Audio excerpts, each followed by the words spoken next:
What is up, maniacs? Happy Halloween. Welcome to Sound and Pound. It is October 31st, 2023. I am your host today, Corey Taylor from Slipknot, along with Alex Behunin. Just kidding. It is Drake Riggs. I'm going to take this off right away because it's already getting warm. Welcome, everybody, to a perfectly fitting, spooky installment of the show after the craziness we got this past weekend. Outside of MMA, but in combat sports still. My goodness, Alex, just how are we doing? How are we feeling after the week until now, buddy boy? Yeah, it's been fucking crazy. But first of all, happy birthday. Oh goodness, oh goodness. Thank you, sir. Yes, that's the most important part about today, God damn it. I mean, it really is. Fucking deserve it. I've gone through a lot this year, so I'm glad to be here for especially this episode. You survived. You survived. I know. I avoided the 27 club. I was making jokes like a couple days ago. I was like, there's still time. Straight up. So let me ask you something. So when you were growing up, how was it having your birthday and Halloween on the same day? Like, was it kind of like tough? It was kind of almost always like two parties, right? Because it would be like the Halloween aspect and then the birthday party. My parents kind of liked to differentiate them a little bit. Sometimes I remember there would be like the double whammy because it's like only twice every so many fucking years, right? It's like you get a weekend or whatever. Like it's Tuesday. It's Tuesday today, so I'm trying to enjoy it as best I can out and whatnot. But yeah, I did a lot of celebrating on. A lot of bar hopping on Saturday, so there was that. But yeah, gotcha. It's always a good crazy time. I don't hate it, but yes. So we got a lot to get into this week, Alex. My goodness, very, very kind of crazy happenings, of course. And I guess let's just jump right into it perfectly for our not Halloween special because we are here every Tuesday, but it is lined up perfectly. Maniacal moment of the week always kicks off the show. So I think, we like to talk about the stories. We will get to that, but obviously as terms of the fight, there's only one that we got to address here. So I didn't really see too much of your comments online because first of all, you know this, and anybody who knows me knows I don't give a fucking shit about boxing. I don't care whatsoever. It just does not entertain me, doesn't excite me. I need more than punches. That's my whole thing, right? Nothing personal, really, I guess, aside from that. But boxing just doesn't entertain me. So I wasn't going to watch this one live, but then it was like coming up. Somebody was messaging me about it. I was like, fine. I'm not really doing anything yet. I'll turn it on. Fucking pre-show, of course, takes forever. Another reason I hate boxing because that stuff takes so goddamn long. But yes, I ended up watching this one live. I'll share my thoughts in a moment. But I didn't really see you tweeting too much, man. So I got to hear, what did you think about this kind of craziness? Fury and Ngannou. I mean, dude, it was fucking nuts. Yeah. I felt Francis Ngannou won the fight. I did. Like, I can see. I mean, I know boxing snobs are like, well, he got outboxed the last 3 rounds, right? 96, 93. I don't give a fuck, bro. Like, he landed the hardest shots. He knocked Tyson Fury down. He boxed he boxed with Fury. Like, it wasn't. He didn't like. He won the fight in my eyes. I don't give a shit what you think. And it's so crazy. It's just like, you just never know. Combat sports is just so nuts this year. It's crazy, man. Like, if you would have told me, earlier this year when this fight got announced that there was a chance Francis Ngannou was gonna would he even be competitive with Tyson Fury, I'd be like, you're fucking crazy, bro. Like, there is no way. And man, I don't know if it was just like, I kind of, there's so many things to guess, did Tyson Fury overlook Francis Ngannou? Mm-hmm. Was it Francis Ngannou not being a traditional boxer? Was it the game planning from Dewey Cooper, Eric Nixick, his whole team? Yeah. Was it just Francis Ngannou had all of this negative energy and also positive energy, fueling him up to be a Goku superstar? You know what I'm saying? I have no idea. I just know that it was nuts. And I thought Francis Ngannou beat Tyson Fury, which is insane to say.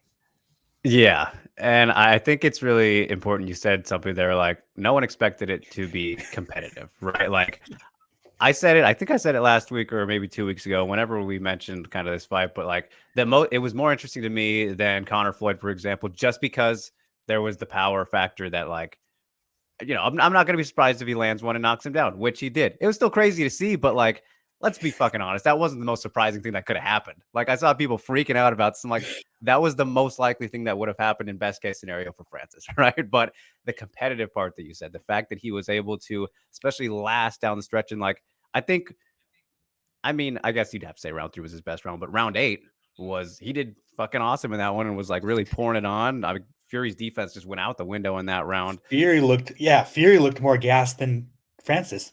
Yes. Yeah, no, it was very surprising. And with everything I said previously about my feelings for boxing, I enjoyed this one a lot, actually. It was pretty all right. And I think maybe kind of the factors definitely helped it and all that. But yeah, it was definitely a very dramatic kind of fight to watch play out. And I agree with you. I did also score it for Francis. What is it? I got my card up here. I did 95-94. So I mean, it was like a straight up toss up for me. I think either guy winning 95-94 is the right answer, which obviously Fury did get a scorecard there. And it kind of, I think, mostly probably comes down how you score like the last 4 rounds. But yeah, I mean, I don't think robbery either way. Of course, in the grand scheme, like nobody's talking about Fury. That's the thing. Like, we know who the real winner is. Like in this whole thing, it's like not even a question. So I'm like very fascinated, like how he's feeling. Like it's kind of embarrassing, a little bit. 1000%. Like he has to be embarrassed, and like, I mean, it's just Francis Ngannou to go in there, his first boxing match. You know what I'm saying? Like his first boxing match, and he beats the best heavyweight boxer of the last few decades. Like it's fucking crazy. Yeah. No, it was very impressive. A lot of things obviously to take away, and I think now it's like, well, Jesus, he can do whatever he wants. He can do literally whatever he wants. Like the options in front of him. So let's talk about that, Alex. Like, what do you want to see? Because again, going back to this boxing versus MMA thing for me, I'm always going to want to see MMA over boxing. So I would love to see him fight in MMA. But man, we got to give some love. I think shouts to the guy Don Davis for being honest here and saying no one really fucking cares about anything aside from the John Jones fight. And he mentioned Stipe, and he still was like a half. And I was like, yeah, we don't need that one again. But he's right. Like there's nothing they can bring. There's literally nothing they can do right now in terms of straight up MMA. So I'm kind of fully agree with what Don said. If you guys didn't see on the MMA hour yesterday, but you know what I'm talking about, right? I mean, bro, if you were to book Francis Ngannou versus Dennis Golsov right now, I wouldn't give a fuck. I wouldn't care. Who gives a fuck? Like, what? Are you serious? Like, that's the best you can offer? Like, or Renan Ferreira? What? No. It's ain't no fucking way. Like, I mean, I think the fight is Tyson Fury versus Deontay Wilder. Yeah. Mm-hmm. That's the fight that has to happen. And if not that, then PFL has to bring out the checkbooks and bring over a big free agent. I don't know who that would be. Like, who else? Like Derek Lewis is re-signed with the UFC. Like, who else can there be? You know what I'm saying? Like, you're gonna bring over Roy Nelson, or the Roy Nelson versus the winner, or Roy Nelson and Belcher. Like, you bring them over. Like, you're gonna bring over Lorenzo Hood. Like who are you gonna bring over? You know what I'm saying? Like someone from one. I just like. I mean, oh boy. I mean, in like perfect fantasy world, it's never ever gonna happen. But like, yeah, Malikin versus Ngannou, like that excites the fuck out of me. Like that's a great matchup, but that's not happening. We know you and me both know that's never happening. Never happening. But yeah, it's like I fully agree. I think the Wilder one is definitely the most interesting, whether it's some crazy mixed rules type thing that Don was mentioning or a straight up boxing match. Like just those two complete knockout artists, like very safe bet. We're probably not getting a decision in that one, no matter how it goes down. Obviously, there was the mentions of what Joshua from Eddie Hearn. I don't think Joshua said anything Yeah. himself, but Who gives a fuck? yeah, doesn't whatever. Yeah, we want the big boys, the knockout artists there. Yeah. So it'll be I interesting to mean, see. yeah, I take Andy Ruiz over Anthony Joshua just because the funny like the The funniness aesthetic. aspect of it. Yeah, the aesthetic of it. Even what Or there's Zhang, that guy, I saw his yeah, last knockout was pretty one sick. 1000%. He'd be fun. I think it has to be a boxer for right now because there's no interesting MMA fight for him. Like it just wouldn't even be worth them putting him on the card because it'd just be a worthless fight. Yeah. Yeah.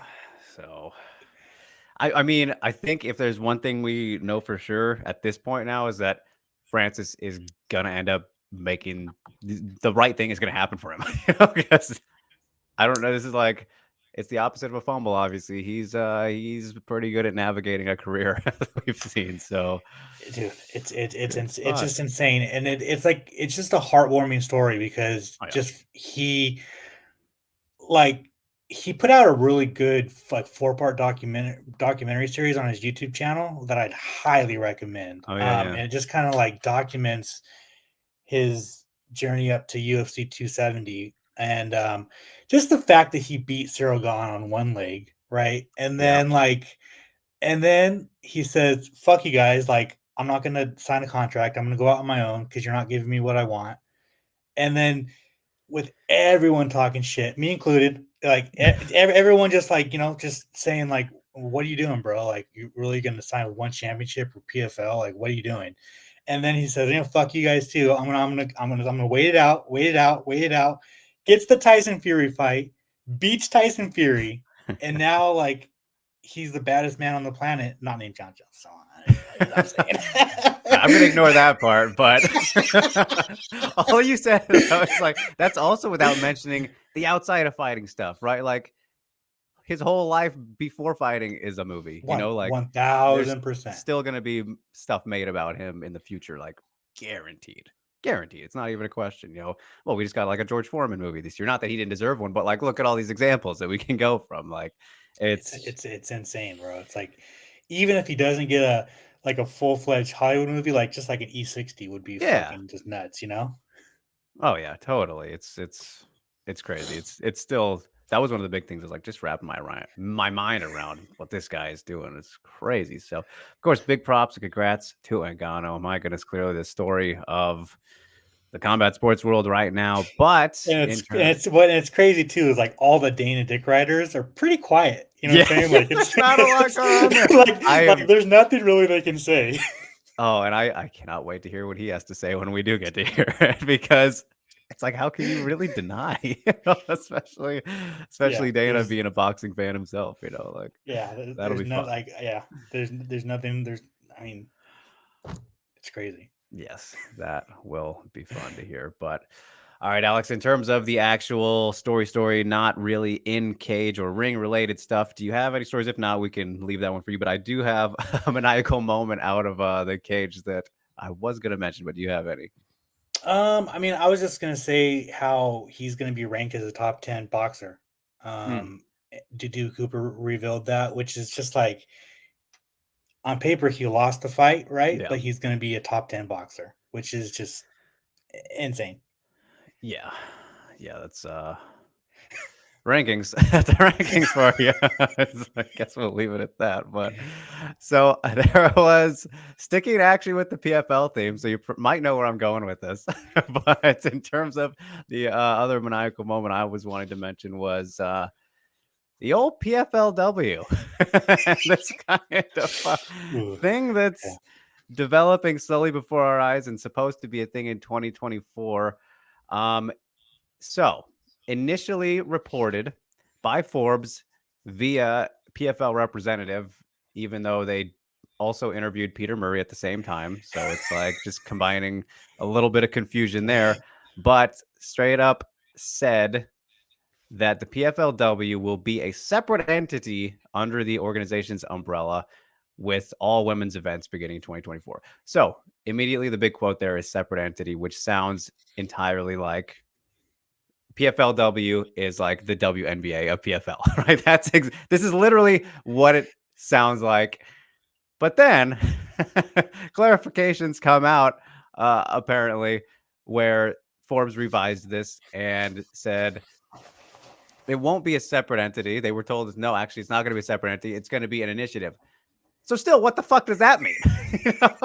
Either way, this is a stupid, terrible idea for many reasons. And I know a lot of people will go straight to the viewership. That's not my thing. I already kind of voiced my reasons on Twitter, just because I think it's a general step in the wrong direction historically. I mean, this was a whole reason when we were fighting, and it was such a big idea, a big deal to get to the UFC and have this equality. So that's my point of view with it. Of course, people can argue the viewership and that type of stuff, which is extra fair in this case because they only have they have 1.5 fucking divisions. First of all, they just have featherweight right now. Yes, flyweight. I say half because it's only in Europe. I'm gonna bring it over next year, but still, that's only 2.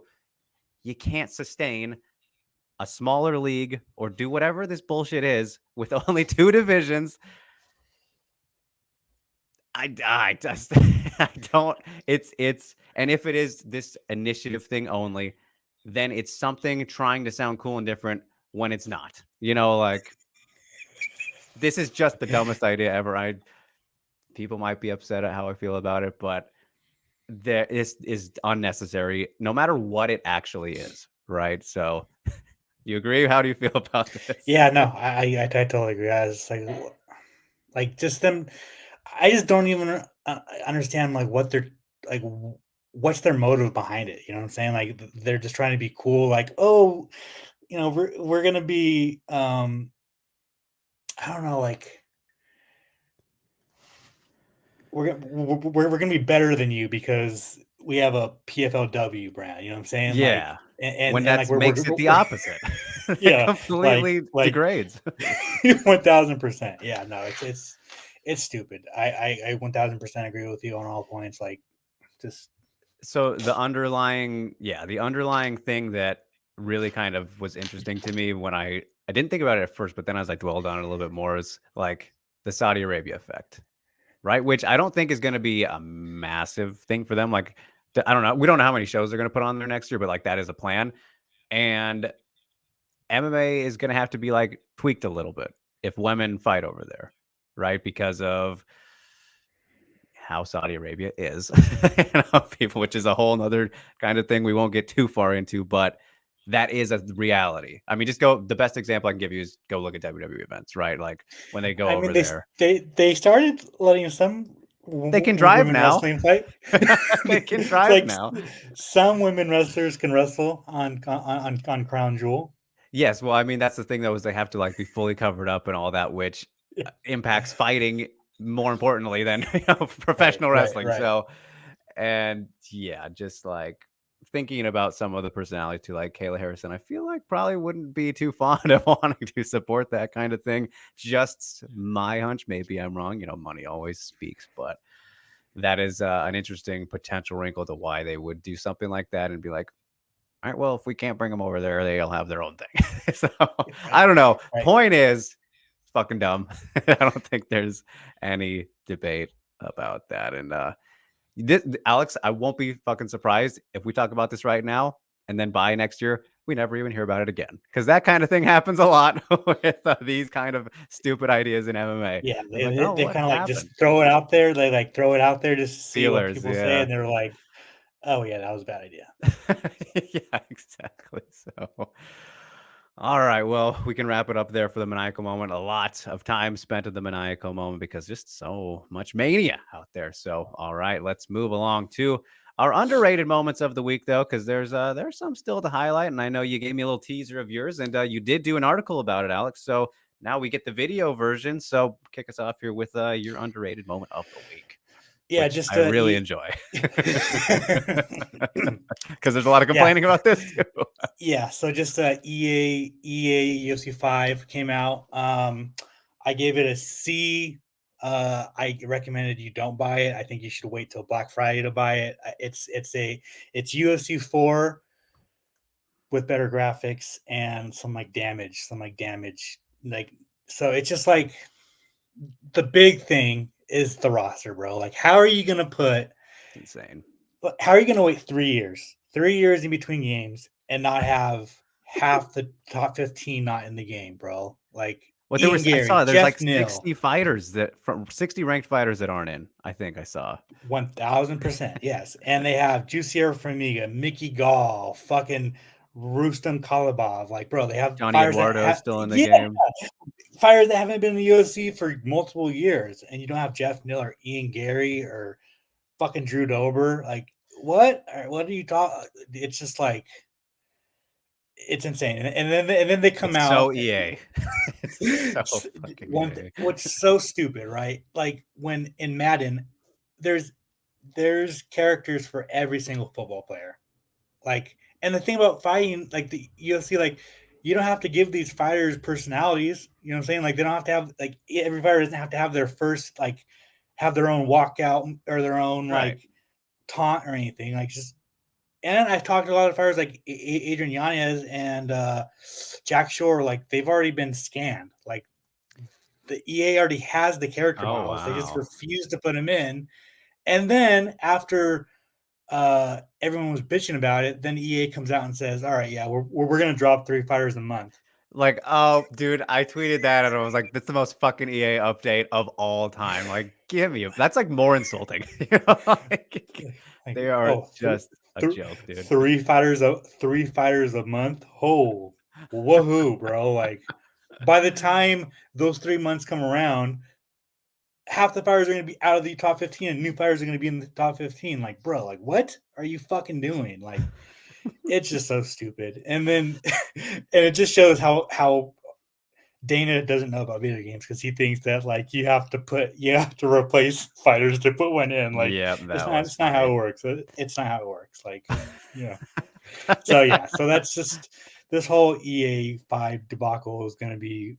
It's just fucking stupid. I probably won't get a code for EA UFC 6 because of my review, but I mean, whatever. It is what it is. I mean, that's extra disappointing when like it's actually not bad though in terms of gameplay though, right? Like It's not like if you want fighting, if you want MMA, if it's like like your first game, then yeah, sure. 1000%. I mean, and then they even took away the mini games with like the ground game. Oh, Like okay. it's still like it's still tough. Like honestly, like if you don't know the ground game, like that part is a little tough. But like Mm, they have just stand and bang game modes. Like if you just want to like yeah, stand and bang, right? So like, it, so just like fighting alone, it's fun, but it's not right. worth the $70. I'll tell you that much. Like, Yeah, that's crazy. do not spend $70 on this game. Yeah. I mean, it's just all I could say is it's the most EA shit ever, man. They're the laziest fucking game makers out It's there. It just like, drives me dude, like insane. it's just like, dude, like you have thousands of soccer players in FIFA. You have all of the football players in Madden. Like Victor said this, what are yeah. we doing here? Oh yeah, fucking Victor. Yeah, bro. It's just like, sorry, are you serious, dude? Like you can't put in these fucking like It's when you have the character scans, you actually have them. You have them. You're just gonna try and milk them like, oh, ooh, we can't wait. Like you're yeah, gonna milk them after a big pay-per-view, you know, like yeah. when like 4 months like a new game's gonna come out and no one's gonna give a fuck anymore, you know. So Yep. Well, I love the rant. Some good stuff there. But all right, so let's get to my moment here, which is kind of an interesting one. A little bit of potential drama here, and it involves somebody you mentioned there that's not in the game, Alex. So I'm sure you've been seeing this. I think you actually pointed it out in our Slack a couple days ago.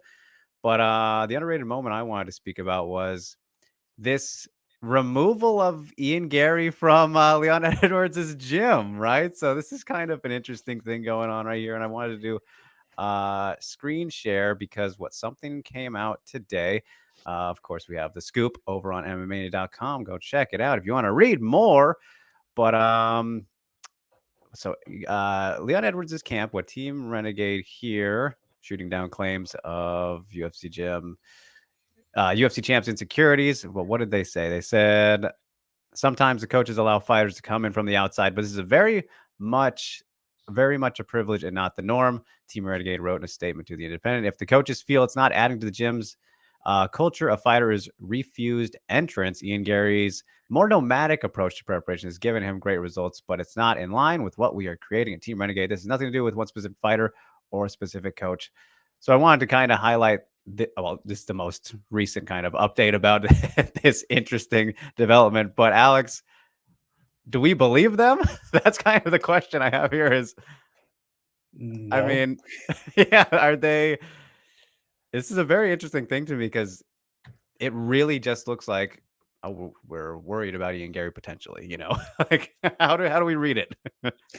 1000%. Like on the outside, you see the story and you're like, oh, Ian Garry fucked up Leon Edwards in sparring, and now we don't want him in the gym anymore. Like that's how it looks, right? Like, but I mean, gym politics are very strange. I don't know what's real, what's not, but on the outside, it doesn't look really good.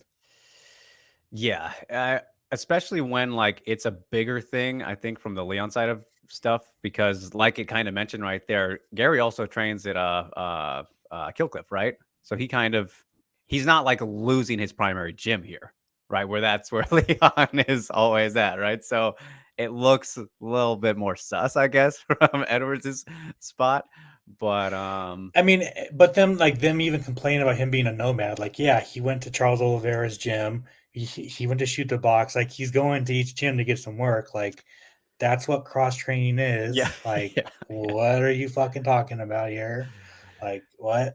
Yeah, so it's that was definitely something that kind of came out of the blue. What, on Friday, I think it was, when that first came out. But yeah, makes for a potentially interesting story down the line. So I think one to keep an eye on. I'm sure we will hear both guys' sides. Well, definitely we'll hear from Leon before the year's over. So we will have more juice, I'm sure, on that. Some more tea, right? But all right, that can close out the underrated moments of the week. As it is time, Alex, as our spooky Mania mainline time. How are we feeling about this one? I know that you are not feeling too good, but I mean, personal favorites. Personal favorites is what the Mania mainline is. What stands out to you the most this week that you, Alex Behunin, are most interested in? I mean, there's like not a fight on UFC Sao Paulo that like really gets me going. You know what I'm saying? Like, I think the Rodolfo Vieira versus Armin Petrosyan fight's kind of interesting because it's a literal UFC one matchup, striker versus grappler. But I think I'm leaning towards Gabriel Bonfim versus Nicholas Dalby just because Bonfim 15-0, 100% finish rate, and he's going up against Dalby, who's never been he's been finished once, but it was a no contest, so technically he has no finishes on his record. I don't know why it's the co-main event. It's kind of weird, but I think that's the fight I'm really looking forward to the most. Other than the UFC, Ty Ruotolo's fighting for the vacant grappling championship, and that's going to be fun. Yep, that'll be going down on Friday night, One Fight Night 16. We can just answer this right now because what was it? James asked, are we going to watch Haggerty versus Andrade? I wanted to see Haggerty versus Superlek, but when does one ever do something sensical? Not too often, but every now and then we get fun stuff like Haggerty versus Andrade. Yes, I believe we'll be on the SMP fight campaign for that one, as I have been the last couple of events, James. But Alex, you going to watch that one? I mean, the times are always good. But that's the nice thing about the fight nights they've been doing on Amazon, is they're good times for us. I mean, it's made me watch One Championship because of the Amazon deal, and I'm loving One Championship. It is a fresh of breath air, fresh of breath of. I'm gonna clip this. Oh damn! At the 29-minute mark, you guys. It hits you fresh right away. Breath air. Holy shit! It's early in the week. Breath of fresh air. I agree with you, though. I certainly agree, but yes, good one there. Ty Ruotolo's grappling match in the co-main event, I believe. But all right, as for my main line, though, of course, it is also RIZIN Fight Week, RIZIN Landmark 7 going down. The first international show, Alex. They're making their debut in Azerbaijan. Going to be a pretty crazy time. The fighters always deliver in kind of these new settings, and this card has a lot of different flavor in terms of country people and international fighters and whatnot on it. But I'm still going to take the easy choice here, which is the main event, the featherweight title fight between the champ Vugar Karamov defending against Chihiro Suzuki, who had one of the biggest upsets in MMA history, if we're going to be totally honest, knocking out Patricio Pitbull. When was that? A couple months ago, right? In terms of that was a short that notice was kind of the Super same. Rising start of the Wasn't that summer. like this? Wasn't it the same one as UFC 291 in Utah? I believe so. July 30th. Yep. Yes. So yeah, fairly recently, and I mean, my goodness, here we go. Potential to really build off that momentum, get the title, and then there's the story there to have the rematch. Could be crazy. And I mean, just both of these guys are finishers in general. Always in exciting fights. Karamov, I mean, had to have him here in this spot, being the Azerbaijan native, new champ, all that good stuff.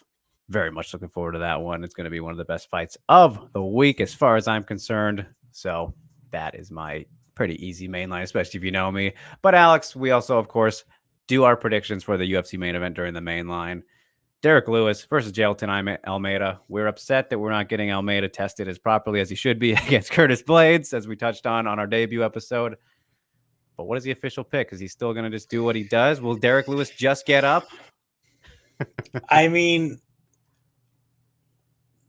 you would think Jailton's going to take him down and pound him out or submit him, but the thing that's like keeping me from like, I mean, I'm going to throw some money on Derek Lewis by knockout, 1,000%. I am for sure.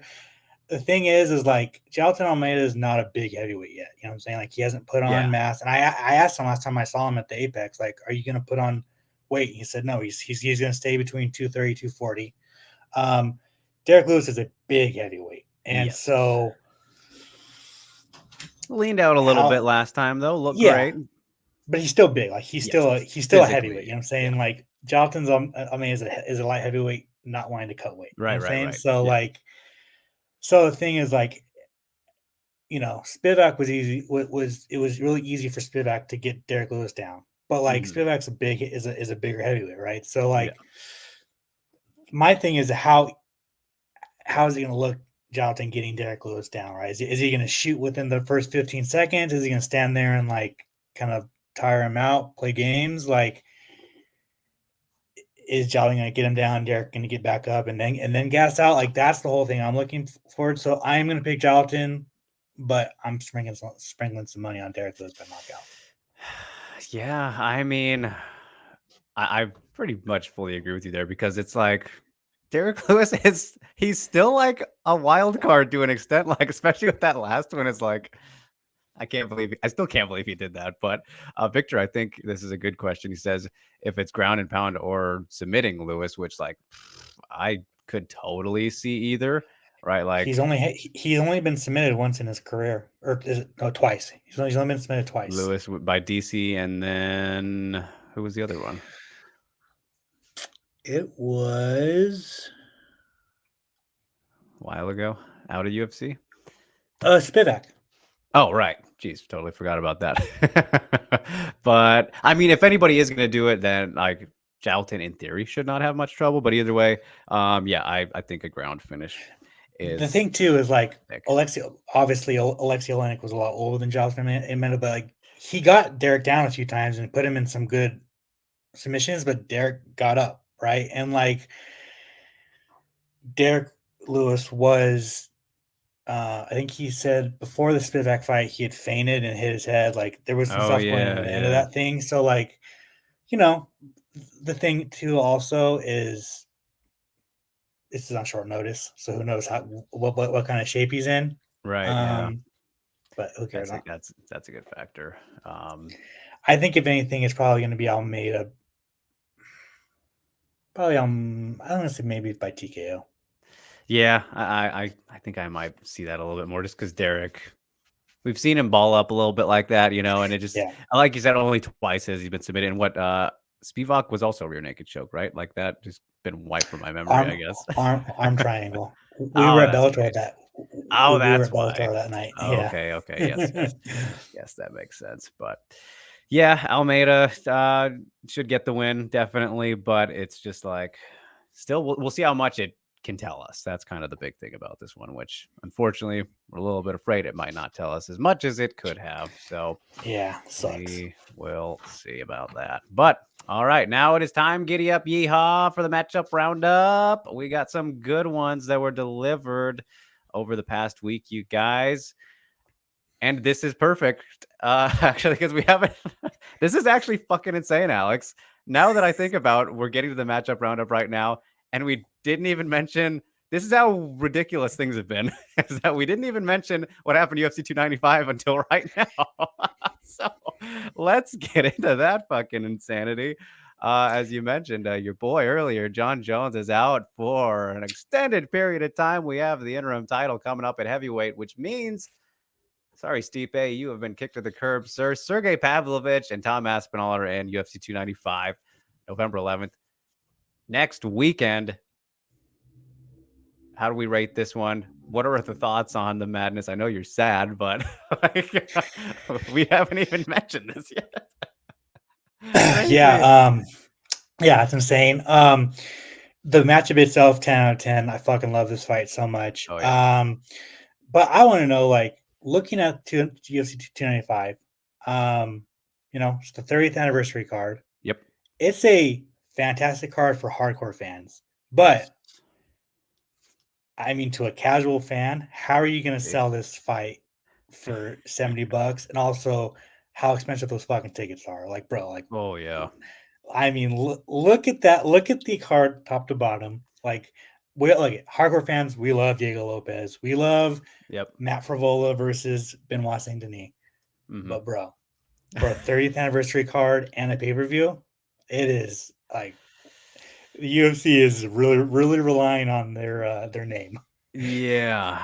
Yeah, that is for sure. And I'm curious, like, what the sales are like. Actually, at this point, you would think they were probably pretty bought, which is like, oh, that sucks for some of those guys who were like just So wanting Jones. I believe the UFC gives out refunds if the main event gets canceled. Oh, okay.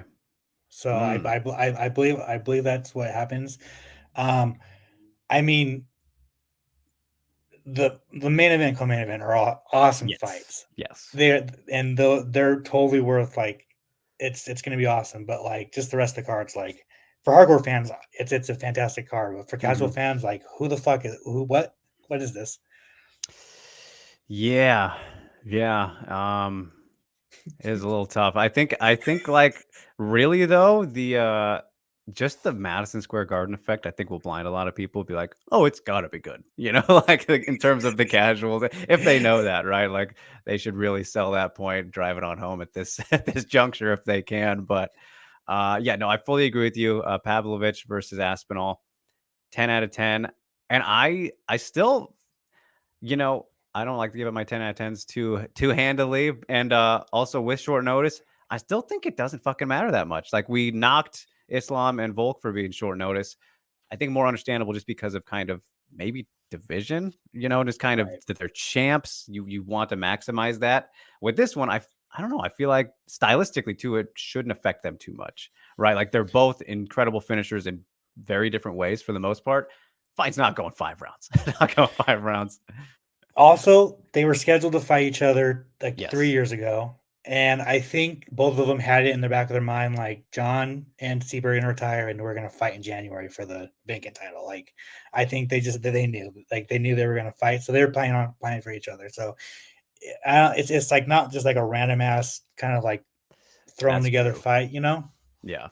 Yeah. Very true. And I mean, from the Pavlovich side, he was supposed to be back up too, so Yeah. he's been training and all that. So there is that. And show Patty OJ, my man, is here. And easy sales pitch, UFC 295. It could have been Valentina versus Eubanks.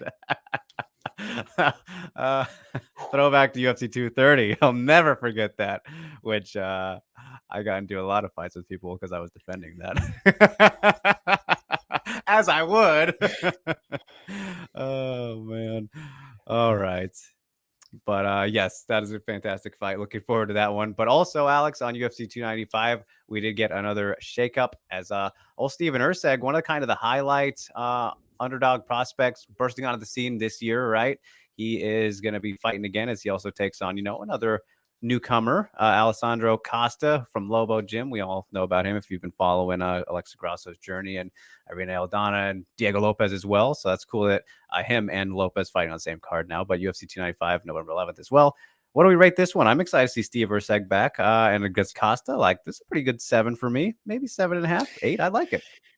Yeah, I think it's like a 7. I've been on the Steve Erceg train for like 4 years now, driving that shit, fucking front seat. It sucks because he called out Machinel. That fight would have been nuts for what it was. I think honestly, it's a tougher fight for Erceg, to be honest. Yeah, like, Costa's really good.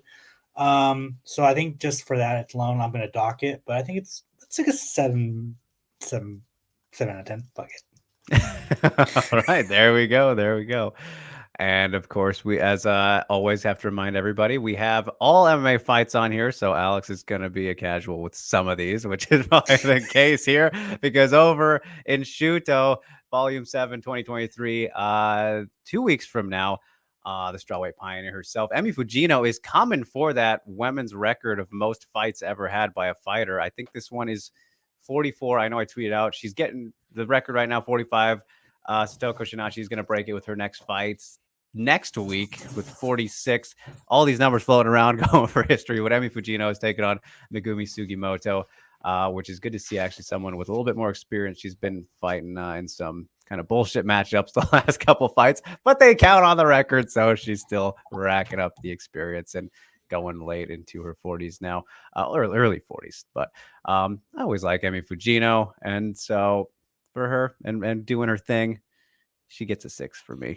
But it's Alex. It probably doesn't even know. I mean, I did do some research so that you sent me this. Yeah. But I did not do enough research to really give a good enough opinion. So I will parrot what you Echo just me. All right. Yes. I like it. All right. And then for some of the bigger newses that dropped just last night, also yesterday overall, did I? Let's see. I might have actually forgot to add one here onto my list, but I will remember which one it is. But UFC Austin is just continuing to stack up, as there was another shakeup though, or was this an original fight? I'm not sure. But Cody Brundage taking on Zachary Reese also on the card. Cody Brundage's last fight was kind of the weird one. Alex, how do we rate this one? For me, I don't think Cody's very good, honestly, and I'm not familiar with Zachary Reese, so this is a 3 for me. Yeah, I mean, this is a do or die for Cody Brundage. His last few fights have been do or die. I think I thought he was gonna get released after his last fight, after his last no contest, but they give him. I mean, he's a UFC soldier. He's taking fights on short notice, and they like that. Zach Reese is very good. He's very good. He's Undefeated, just got a contract. Right? Yeah, undefeated. Just got a contract off of Dana White's Contender Series. The thing about it is he's fought a bunch of cans. Like, he's not fought anybody with experience. And if Cody just plays this smart, I think he has a chance to actually win. But Cody's I think he's like currently like in his head or something. I don't know. And I think for the matchup itself, it's like a 5 out of 10. But I think it's an interesting fight. I probably talked way too long, too long for Brundage versus Reese. Hey, it's perfect because I literally just got emailed by some rando telling me to stop being racist. So no idea what they're referencing, but that's the fun emails we get sometimes. I'm gonna put that one in the old file. That's hilarious. Oh yeah. From PL, whoever that is. Show yourself. But okay, as we move along, UFC Austin still. This fight that Alex reported late last night. Rodolfo Bellato taking on Ihor Pochariah. His last name always confuses the shit out of me, but that is also on the same card. Everyone will remember him for ending poor Shogun's career, but this should be a pretty good one. I mean, that was what he was supposed to do, pretty much. So here we are. I'm interested in seeing him again. Doesn't seem like the greatest prospect, maybe, but curious what we get in this one. So it's just a 5 for me. It's a fight, but how do you feel, Alex? You got the scoop on it. Yeah, I mean, I don't really 4 out of 10. Who cares? Who cares? Move along. Yeah. All right, and then we got some good old bangers though. And well, hold on. Before I move on to the next card, my list is all messed up. I don't have Dan Hooker versus Bobby Green on here, which is on the same card. 5-round co-main event. They did the right thing, Alex. You never see these Christmas miracles coming true in the UFC with Arman Tsarukyan and Beneil Dariush as the main event, but 5-round co-main fight night. Bobby Green, Dan Hooker. This is a 10. This is a 10, is it not? The 5 rounds gives it a 10 for me. Yeah, no, it's 10 out of 10. And I'm glad that they switched that from the main event to the co-main event. So yes, that was definitely a big thing. So gonna be a good one. Gonna be good fun. All right, there we'll make our predictions, of course, as it gets closer. But all right, as I was mentioning, RIZIN 45, we got quad of announcements, some bangers for the New Year's Eve show. We'll kind of go off all of them here in a group, as Kyoji Horiguchi versus Makoto Shinryu has been rebooked. That was supposed to be the Bellator flyweight title fight. Now for the RIZIN title, if that's not any indication about what's happening with Bellator, I don't know what else to tell you, but that will be a good one. Then we also got the bantamweight title fight between Juan Archuleta, the champ, now defending against the former champ Kyle Sakura. Going to be awesome. Hiromasa Ugi Kubo taking on John Dodson. Both former tough alums, actually, colliding in a flyweight bout. And then the former featherweight champs, Kleber Koike versus Yutaka Saito. All real good stuff there. I'm going to go Kyoji versus Shinryu. Hopefully last unlike the first fight. It's a great matchup, though, on paper. Solid 9 for me. Archuleta versus Kaya Sakura. That's a 9 as well. I really am looking forward to that one. Should have been happening sooner. Hero versus Dodson, I think could be a little bit slower maybe in some areas. Still an 8. And Kleber Koike versus Yutaka Saito. I always love watching Kleber. It's a 9. I'm obviously very biased with these types of fights. But Alex, how do you feel about them? Those are good ones though, right? Come on. I mean, you literally took all my scores except for Dotson. I think it's going to be, like you said, a little slower. I think it's probably going to be like I'm getting like a 7. And John has Hero been, can slow people's games down. That's why. 1000%, exactly. So I don't know if it's going to be like a crazy fight, but yeah. Yes. Yeah. Gonna be good. Some great ones there to kick off, to start the announcements for the New Year's Eve show, though. So expect always more big things as there. We'll see if we can get Floyd Manny too. that's not going to be very high on the ratings list, but that's in discussions apparently, or falling apart. Who knows? Who cares? Anyway, to close things out here, we have UFC Vegas 83 on January 13th, so a little bit ways out, but middleweight fight with Phil Haas taking on Bruno Ferreira. It's all right. I think this is just a 5 for me. I don't care too much, honestly. What do you think? I mean, it's like 6 out of 10. Poor Phil Haas is just getting matched up against knockout artists. No kidding. No favors. This might be his last fight in the UFC. Yeah, make or break for him. So he's got time to prepare, though. Kicking off 2024, Phil. So best of luck to you, sir. As that concludes our matchup roundup. Giddy up, yeehaw. As we move on to Spotlightville, welcome. Come one, come all. Alex, who is your prospect of the week? I was gonna go off somebody from LFA 171, the Brazil card. There's a bunch of really fun prospects. But actually, I'm gonna go Kevin Rosas. He's fighting on Fury Challenger Series 9 this weekend. He's the oldest of the Rosas brothers.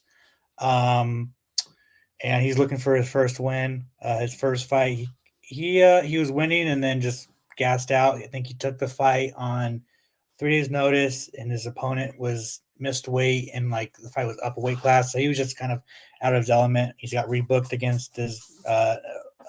He was supposed to fight in March. That fight fell out, and he got rebooked. So it's interesting. It's really, I don't know what the ceiling is for Kevin. I think Jesse. So it goes Kevin, Jesse, and then Raul. Mm-hmm. I think Jesse is better than Kevin, but I really just want to see the ceiling for him.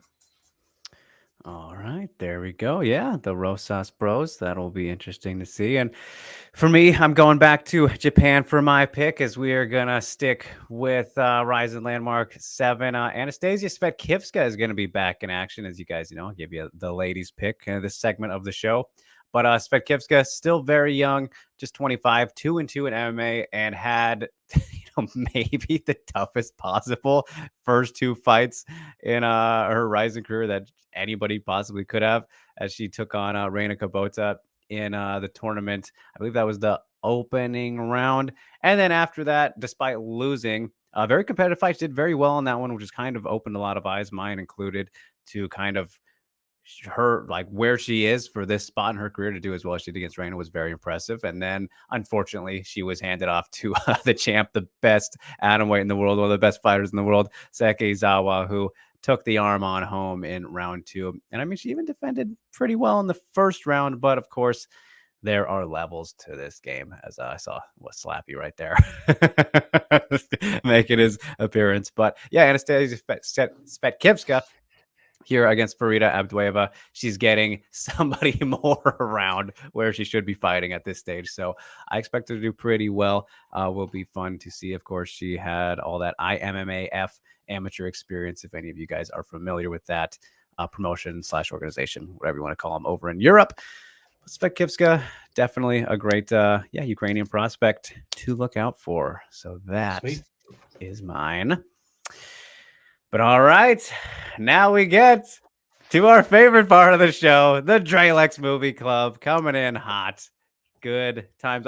I'm just so eager and excited to hear what Alex thought about the movie I gave him, as he had Cold Fish from 2010 and I had Let the Right One In from 2008. Last week we talked about The Stuff and Creep.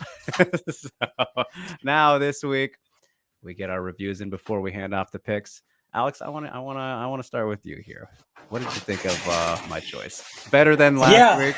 Yeah, much better than last week. I appreciated the gore, and I like this. I like the story. Real quick, I want to say I think that we kind of dropped the ball with spoilers in some of these. I think we should do spoilers because fuck it, you know what we're talking about movies, but we could of course hold off for some. But if you want to do spoiler talk, I recommend it because I want to hear specifics. Yeah, so I liked how, they got tricked. Like, he was a serial killer, right? So that was, I liked the gore aspect of it. The ending of the movie was like really, I don't know if it worked. Like, honestly, yeah. I understand like the dad being kind of broken by the end and like he finally goes crazy and shit, but like it's a little extreme. Like to kill his wife, you know what I'm saying? It was just like I don't yeah, no, I hear you. That's the only thing I don't really I just did not land for me. I liked how violent, I liked how brutal. I loved like his revenge on the fucking, like the revenge aspect of it. I just don't like how he completely broke and then went and killed his wife. Yeah. And then slit his own throat. I know, yeah. Like, I guess I get it to an extent, to a certain extent, but no, yeah, that was definitely my biggest thing with the movie too. Like, you didn't quite land for me either. It was kind of like, oh, I really didn't see that coming. But yeah, I just feel like I understand like he can break, but Brendan like just like completely just turned into a fucking bad human being. You know what I'm saying? Kind of like taking over for what he was kind of around, I guess. But yeah, it's just like I don't know. Yeah. But like I do gotta say, like the shots, I thought that the blood and gore in it, like the actual like the practical effects. Oh well, dude, so good. So that's what I would definitely want to talk to you about, because That's the thing about Sion Sono movies. There's a couple where it's that same level in a couple of his movies, and I've never really seen. I think it was probably this one that got me where I was watching like a specific scene. I think it was where they were cutting up one of the bodies, and I was like, "That looks way too real." I'm kind of getting a little sick. It's like this is not good. This is not good for me. Yeah, 1000%. Yeah, I think the effects were good. It was like 3 rape scenes in the movie. Like what? Hey, it happens. Like fucking shit. Yeah, no, he doesn't know too many bounds, so that's a good introduction for you. But yeah, so there you go. That's introduction to Silent Sono. But all right. I had Let the Right One In, which this was interesting. This was very interesting, Alex. Because we went from you know, very realism themed movies with Creep and Green Room to this one, which you did tell me was going to be a vampire movie. But I want to say it was actually funny because I completely forgot that you said that. And then so I was watching, and like the first 30 minutes, I was like, what the fuck is happening here? And then I was like, oh, right. Oh, duh. Oh, duh. Then it like clicked. I was thinking, it's like, what the hell is like he doing? What is this guy doing? It's like this is really kind of fucked up weird. But I think all right, so I've been doing notes for some of these, and I first one I got here is you really caught me off guard, Alex, because I didn't expect this to be Patty Pimblett's acting debut, child star actor. Wow, Oscar there. So he was that was our main character here in the movie. Oscar, I don't know the actor's name, but did a decent job for a kid actor. I really enjoyed the interactions though between Oscar and Ellie. I think that was really fun, kind of developing, and what maybe, especially in the early on, made me forget where I was just like, oh, there's just these kids that are not in the greatest of homes, right? Living where they are. I couldn't still quite tell which country it was or like what language they were speaking. I forgot. Maybe Germany or I don't know. Keep talking. I'll find it. Yeah, but it was a good film. I didn't like it as much as the last two, but I was most Stockholm. Okay, so Sweden. All right, that makes sense. I mean, just looking at them. But, I think it was really fun though. Like the conflict of humanity for Ellie was like the really that was a big theme for like the beginning where you were seeing that she was like she kills Jacques, which I wanted to point this out. And it was kind of like she's trying to tell Oscar who she is, what she is without telling her what she is, and it's like makes her uncomfortable and all that. I really like kind of those aspects of the movie. I wanted to point out though, that like speaking of effects and going from Coldfish to this one, like Jacques' dead body when it was disposed was the fakest looking shit I've seen. It's like the stuff. You remember that scene? 1000%. 1000%. Yeah. And then even when the helper guy, when he fell out the window, was like, that was what it was. But I wanted to mention this to you and talk to you about it real quick too, because I don't think I missed it, but I was really curious if there was like, I was like, why is he helping her? Like, was there any explanation given to why he was like helping Ellie? Just like, I think just kind of like, I would have liked to know more about that, like what kind of happened, how that developed, I guess, right? Because she was 12, but of course, was bit when she was 12. Who knows how many years ago? Really old lady in a kid's body, essentially, which makes this kind of makes her a pedophile a little bit. So there's these things I was thinking about. I thought the cat scene was absolutely hilarious when they attacked the lady when she became a vampire. That was really fun. And Alex, I think the one thing that really took away from this at the end, though, was like, well, definitely the conflict of humanity aspect. I really enjoyed that with her dealing with it. But in essence, more than anything, Alex, this is a coming of age movie. Is it not? Like it really is. He's growing up, standing up for himself. And it's a coming of age horror movie, 1000%. Yeah, so that was kind of fun. And I as it continued and progressed, I was like, I feel like this isn't gonna get like super violent or anything like Alex would maybe throw at me. So I was kind of like not caught off guard, but like it was an interesting kind of turn. But I mean, the final scene, I did expect that. It's just like just the way it was shot with him underwater. I was like, I know where this is going, and then I absolutely loved it.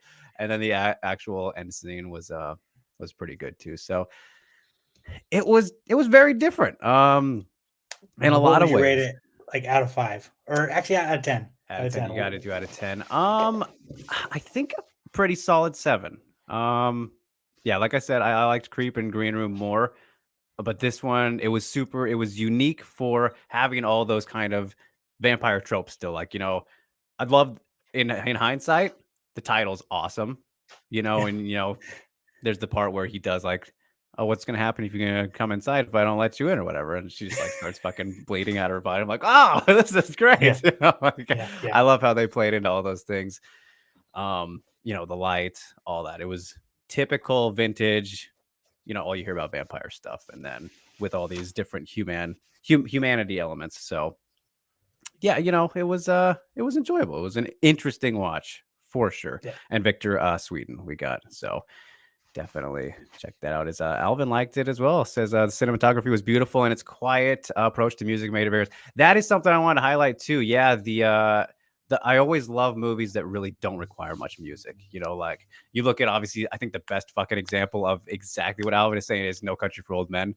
Like no music in that movie, and it's just like, oh, this feels pretty real, and like it makes it so much like more intense and dark. So I love that you watched it, Alvin, or if you hadn't seen it before. So yeah, that's the whole point of the movie club. But yeah, it was definitely a fascinating watch. Obviously, I had a lot more to say about it than the other two here this time, as we did spoiler indulging. But yeah. I mean, it's one I would definitely. I think I'd probably pick up a little more too from a second watch. So for sure. Who knows? But all right. I'm fascinated to hear what we got on deck this week, my friend. What do we got? Are we sticking with? I gotta ask. Are we sticking one more spooky theme, or are we going? I am. I am. Me too. Okay. All right. This week is going to be Unsane. Have you seen Unsane by Steven Soderbergh? Oh, I know Soderbergh, but haven't heard of this. No. Yeah. So Unsane. It was shot on an iPhone, the entire movie, but you cannot fucking tell that it's been shot on It's an more iPhone. recent then? What's the year? 2000. I think 2007. Where the fuck is it? You got to remember the years, buddy. 2018. Okay. All right. And it's actually a kind of a terrifying thing that I've thought about a couple of times, because you get locked up in a insane asylum when you're not insane, right? Yeah. And it's fucking scary, like when you actually think about it. So yeah.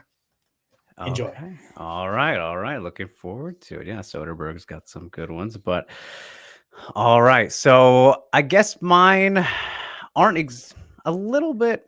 My options here aren't as maybe horror-ish, spooky themed. I guess they're a little bit more thrillery in aspects here that we got here. Oh, one of them not so much, but my first choice here for you is Killer Joe from 2011. Have you seen this? Matthew McConaughey. Actually, I have not. I have not seen yes. I'm so happy you haven't seen this. This movie. It's funny, yeah. It's funny because it's actually been on my watch list for a long time. I've never seen it. Oh, that makes me so happy that you haven't seen it, because I will tell you right now, I'm a massive Matthew McConaughey fan, and this was like right around the time where he had his like change, right? The McConaissance, right before kind of Dallas Buyers Club and whatnot, and a lot of people were like, "Oh shit, McConaughey can do a movie like this," and Emil Hirsch's always good too, but like this is one of like my low key kind of hidden gem kind of favorite movies.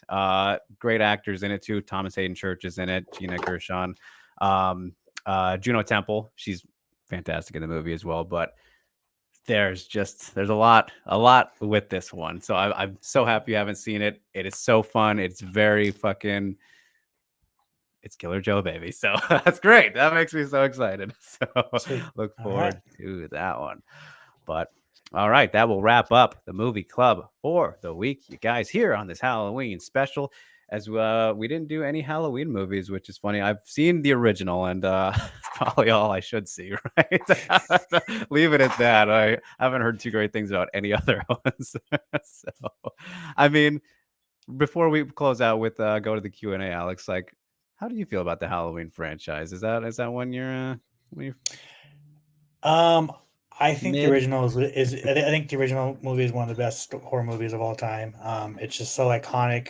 I think it has a couple of like good movies in the franchise. Funny enough, I actually enjoy the Rob Zombie Oh, okay. remakes. I'm not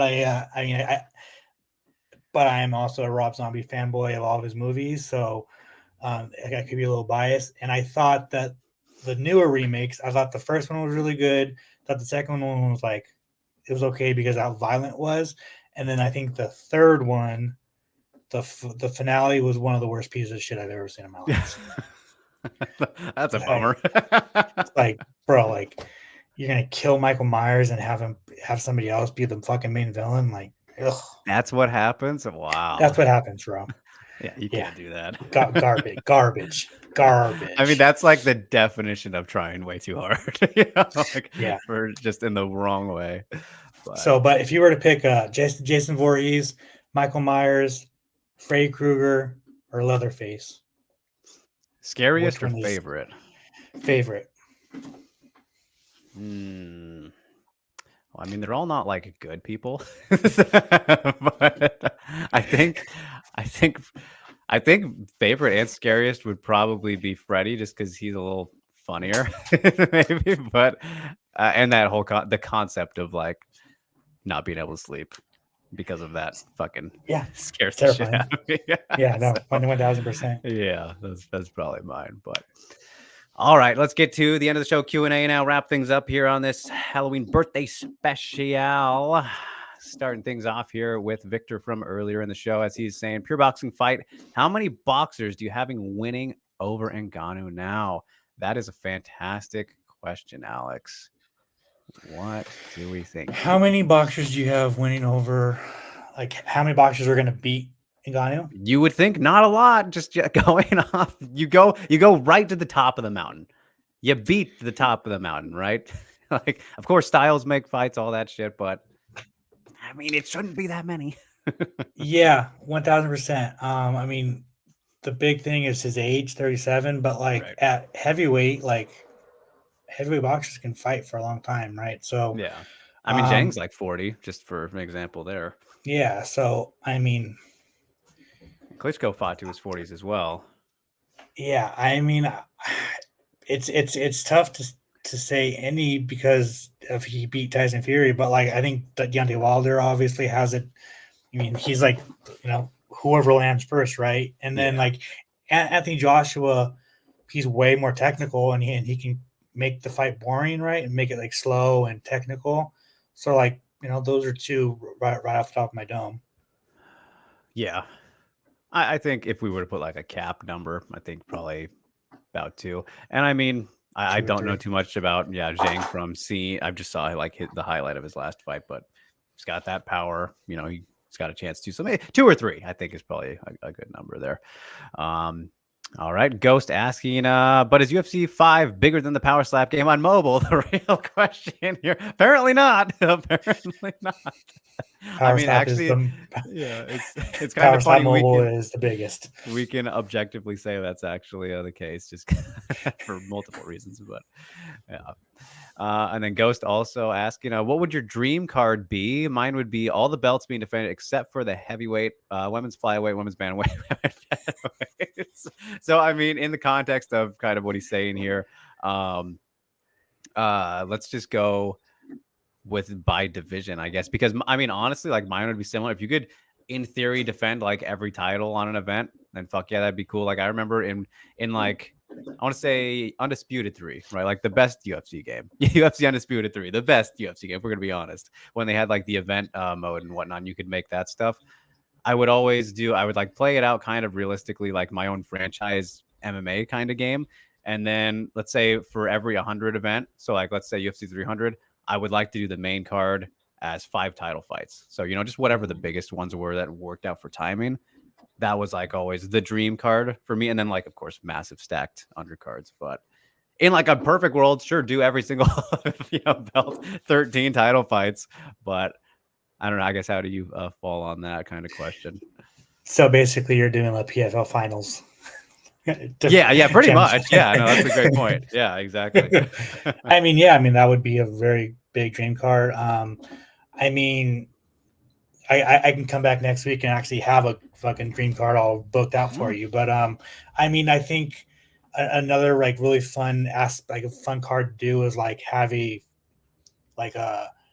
basically like a full top 15 welterweight kind of fights all throughout the fight, and kind of like do like kind of like a tournament type of thing. Yeah. Can't beat tournaments, so that would be fun. We got 4 ounces of freedom here, asking you specifically, Alex, how do you like this past weekend's Invicta card? Think they have any chance of staying afloat? I mean, watch it?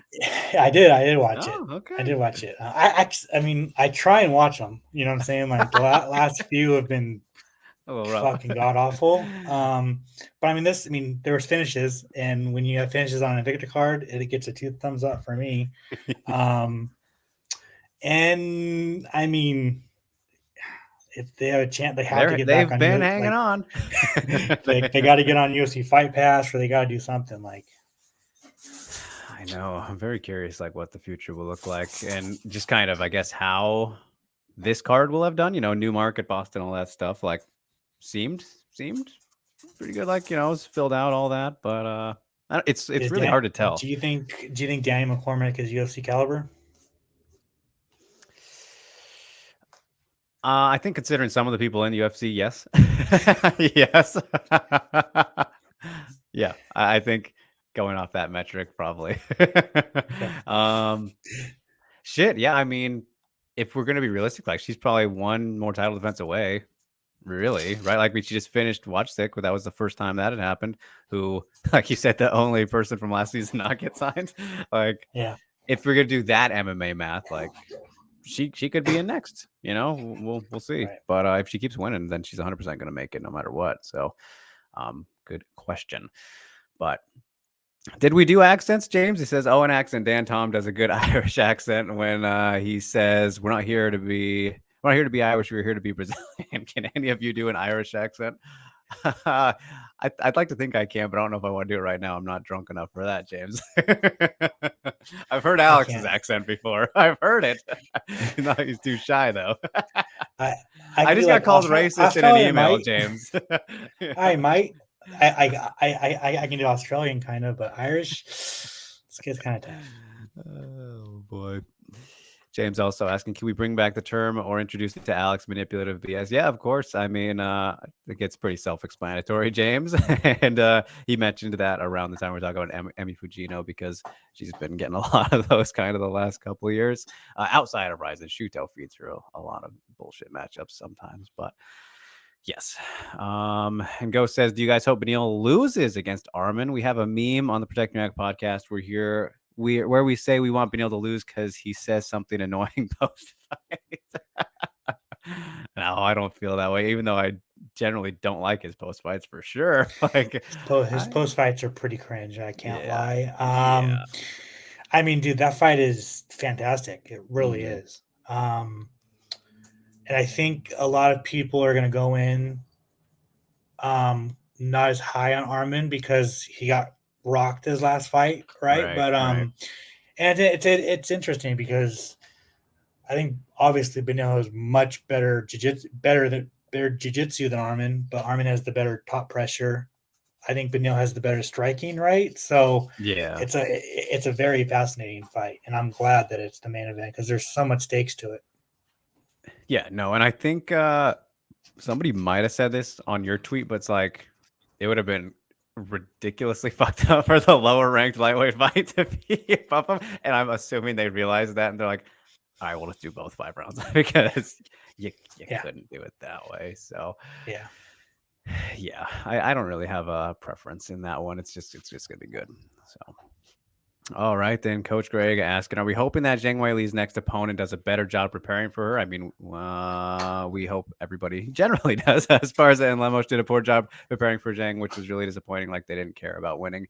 Well, I don't really agree with that, especially with Lemos. I guess you could maybe argue Carla, but she was the champion, so I still don't think I quite agree with that. But, I mean, Lemos did tag Weili like maybe twice. Of course, it wasn't very often. She got thoroughly dominated, but, like, she did what she could. It was just wasn't the greatest matchup. So I think, I mean, like I said, the answer to that is, yeah, we hope everyone does the best job preparing for everybody, right, Alex? Yeah, 100%. And I mean, I it's got to be Yan Xiaonan versus Weili Zhang, and I have a feeling it's going to land on Toronto. I think that's where it is. So it's so weird. You're going to have 2 Chinese fighters in Toronto. But I mean, if they for some reason skip Yan Xiaonan and just go Tatiana Suarez, like that's, I mean, they could just do that. Yeah, I mean, like we've said, it's almost like if you're gonna do Weili versus Yan, just don't do it if it's not in China. That's the thing, you know. If it's not there, just don't even fucking do it then. As much as I would like to see it. So yeah. But all right, to close us out, I mean, this is kind of perfect here. Alvin asking, will I be reading your message? Thanks for reminding me. He sent me a message about movies. What I think it was right after last week here. And it is vintage Alvin positivity, spreading joy. And it's probably going to be a little cringe for Alex, but it's all right. As he doesn't get sentimental like this very often. But let's see. Where are we, Alvin? Here's the message you have about movies. It says, when we are introduced to this world, magic is all around us. All we have to do is simply see a kid discover a butterfly, a toddler splash in the bath for the first time, or even a baby taking its first breaths as it enters into this world. Yet as the years pass us by, the simple pleasures and basic wonders aren't quite as simple to find. Myths and legends fade away. Santa's secrets are revealed. Card tricks lose their fascination. True wonder is hard to come by. But there's always magic at the movies. Pirate ships, bicycles that fly, angels earn their wings, beautiful women, marry handsome men, and we all learn there's no place like home. That is fucking poetry, Alvin. I actually didn't realize how poetic that was on my first read. So, wow. You must be a writer yourself, sir. That was golden stuff there. Leave it to Alvin, our Prince of Positivity, as he is always spreading the love. We appreciate you, sir. Thanks so much for tuning in and closing us out here with the Q&A for our birthday Halloween special. We're going to call it that, even though it's a regular Tuesday for the show. We can wrap it up on that note. Of course, follow me at Drex_on Twitter, Instagram. Same. MMA.com for all your MMA needs. Hit that like, share, subscribe, do all that good stuff. And come back every Tuesday, 12 p.m. Pacific time. Alex, got some interviews out. Let's get the pluggity plugs for our good old fantastic website out of the way. You got some big ones recently. Yeah, I got Roy Nelson. What else? I got Jorge Masvidal's up there. I'm talking to Ray Cooper here pretty soon. We haven't heard from him in quite a while. And then just look for my random tidbits dropping on Friday. And you left out the Blonde Bomber as well. Derek Brunson also got one there. Derek Brunson as well. So yes, we're hitting up getting the PFL prep ready for you guys, as I also got my Julia Butt interview dropping here within the hour. And yeah, then we got a big one coming up that is not done yet. So I'm not going to say who it is, not to jinx it, but we got a big one coming up. I'm not going to say the date either, but look forward to that this week, you guys. We are always doing stuff over at MMA Mania. Thank you all for tuning in. Victor, Ghost, Phantom, everybody else. We didn't have Octagon updates today. I'm calling them out, but that's okay. Until next time, you guys, we appreciate you. Thanks so much for hanging out here on Halloween. Have a happy and safe one if you go out and do anything. Get some candy. Tricks only. No treats this year. We'll see you next time, everybody.